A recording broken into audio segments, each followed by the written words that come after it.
નમસ્કાર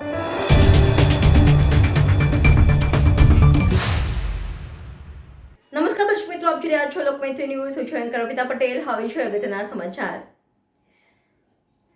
ભૂખી ઘાસને ડાયવર્ઝન આપીને કામગીરી ચાલુ કરવામાં આવી છે તે ખોટી રીતનું હોવાનું જણાવી કોંગ્રેસે કલેક્ટરને આવેદનપત્ર આપ્યું.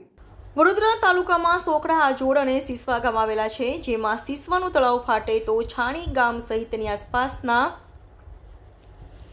વિસ્તારોમાં પાણીથી તારાજી ફેલાય તેમ છે. તદુપરાંત ભૂખી ઘાસને ડાયવર્ટ કરવાની કામગીરી શરૂ કરી છે એ ખોટું ગણાવી ભૂખી ઘાસના ડાયવર્ટથી નવા વિસ્તારોને પાણી આપવામાં આવશે, ભરાશે તેમ જણાવી આ કામ કરતા પહેલા વડોદરા શહેરના જાણકાર નિષ્ણાતો તથા પાલિકાની જોઈન્ટ કમિટી બનાવવી જોઈએ. આ બંને કમિટીની ઝીણવટભરી ચર્ચા કરવામાં આવે ત્યાર પછી જ ઘાસ તથા અન્ય કામગીરી કરવામાં આવે તેવી માંગણી સાથેનું કલેક્ટરને કોંગ્રેસ દ્વારા આવેદનપત્ર આપવામાં આવ્યું હતું.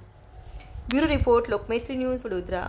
કોર્પોરેશનની સ્ટેન્ડિંગ કમિટી દ્વારા ભૂખી ઘાસનું જે રીરૂટનું કામ જે મંજૂર કરીને આ વડોદરા શહેરના નગરજનો માટે ફરી જે પૂરનો ખતરો ઊભો કર્યો છે એના વિરોધમાં વડોદરા શહેરના કલેક્ટરશ્રીને આવેદનપત્ર આપ્યું છે.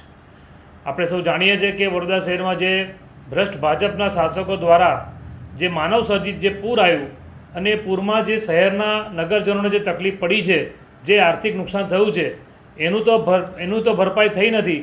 પરંતુ જે નિઝામપુરા સમા વિસ્તારમાં જે ભૂખી ઘાસ છે અને ભૂખી ઘાસની જે કુદરતી ઘાસ જે પાણી જવાની જગ્યા હતી ત્યાં જે ગેરકાયદેસર બાંધકામો જે છે, ધારો કે ટ્રાન્સપેક હબ છે, ત્યાં છે જે જૂનું બસ સ્ટેન્ડ જેને કહેવાય, એવી રીતે બીજા પણ બધા બીજેપીના માલેતુજારોના બિલ્ડિંગો બનેલા છે. તો એ ગેરકાયદેસર દબાણો તોડવાની જગ્યાએ આ લોકો જે 40 કરોડના ખર્ચે જે રોડ રસ્તા બન્યા સમા કેનલથી ગૌરવપથ, એને તોડીને 46 કરોડનું જે નવું કામ લાવીને શહેરીજનોને પૂરના પાણીથી રાહત આપવાની જગ્યાએ ફરી મુસીબતમાં નાખવાનું કામ આ ભ્રષ્ટ શાસકો કરી રહ્યા છે, જેના વિરોધમાં વડોદરા શહેરના કલેક્ટરને અમે રજૂઆત કરી. કારણ કે જ્યારે પણ શહેરમાં પૂર આવે તો વડોદરા શહેરના જે કરતા ધતા કહેવાય, કલેક્ટરશ્રી કહેવાય, એમના અંડરમાં આવતું હોય છે. માટે કલેક્ટર સાહેબને કીધું છે કે આ જે ભૂખી ઘાસનું કામ, જે રીરૂટિંગનું કામ જે છે, જે સ્ટેન્ડિંગ કમિટીએ મંજૂર કર્યું છે, એને તાત્કાલિક એ કામને રદ કરવું જોઈએ.